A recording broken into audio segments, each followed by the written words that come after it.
The Belmont Rapid Infuser RI-2 will alert the user with an audible alarm if it senses a problem, and will display instructions for corrective measures.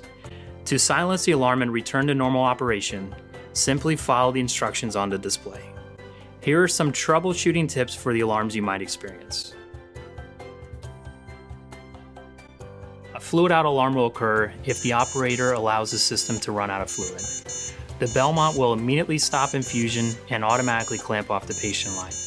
Press mute to silence the alarm, add fluids, and press reprime. The system will automatically reprime in 13 seconds. If the fluid bags are not empty, check to make sure they are properly spiked, clamps are open, and the tubing is installed correctly. High amounts of particulates in the blood may clog the coarse blood filter in the reservoir chamber. Replace the reservoir chamber or disposable if it becomes clogged. The air detection alarm would be triggered if air is in the line, the secondary air detection sensor is not firmly seated, or if the air detector sensor is dirty. First, open the door to silence the alarm. Squeeze the tubing directly below the air detector to clear any trapped air out of the sensor. Check the air detector and make sure that it is clean and the infuse line is properly seated inside the air detector. Finally, press reprime. The system will resume infusion when the repriming process is complete. Pressure control will display when the set rate is higher than the maximum allowable infusion rate.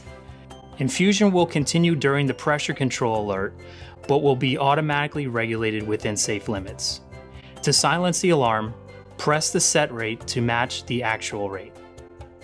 Catheter length, patient placement, and non-high flow valves, caps, or extensions may all reduce the maximum achievable infusion rate. A high pressure alarm will sound if the patient line is occluded, the recirculation line is blocked, or the infusion site is not well placed. In this situation, you should inspect the patient and recirculation lines to make sure that the flow path is not blocked. Check to see that the catheter is not too small or too long, and ensure all tubing between the Belmont RI-2 and the patient's catheter is able to support the selected infusion rate. The heating fault alarm will most often occur if the disposable set windows or infrared temperature probes are wet, dirty, or blocked. After cleaning and drying surfaces, press retry to continue.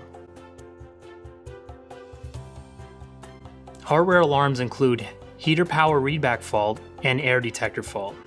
In these cases, power down the system and restart. If these hardware alarms persist, your machine will need servicing.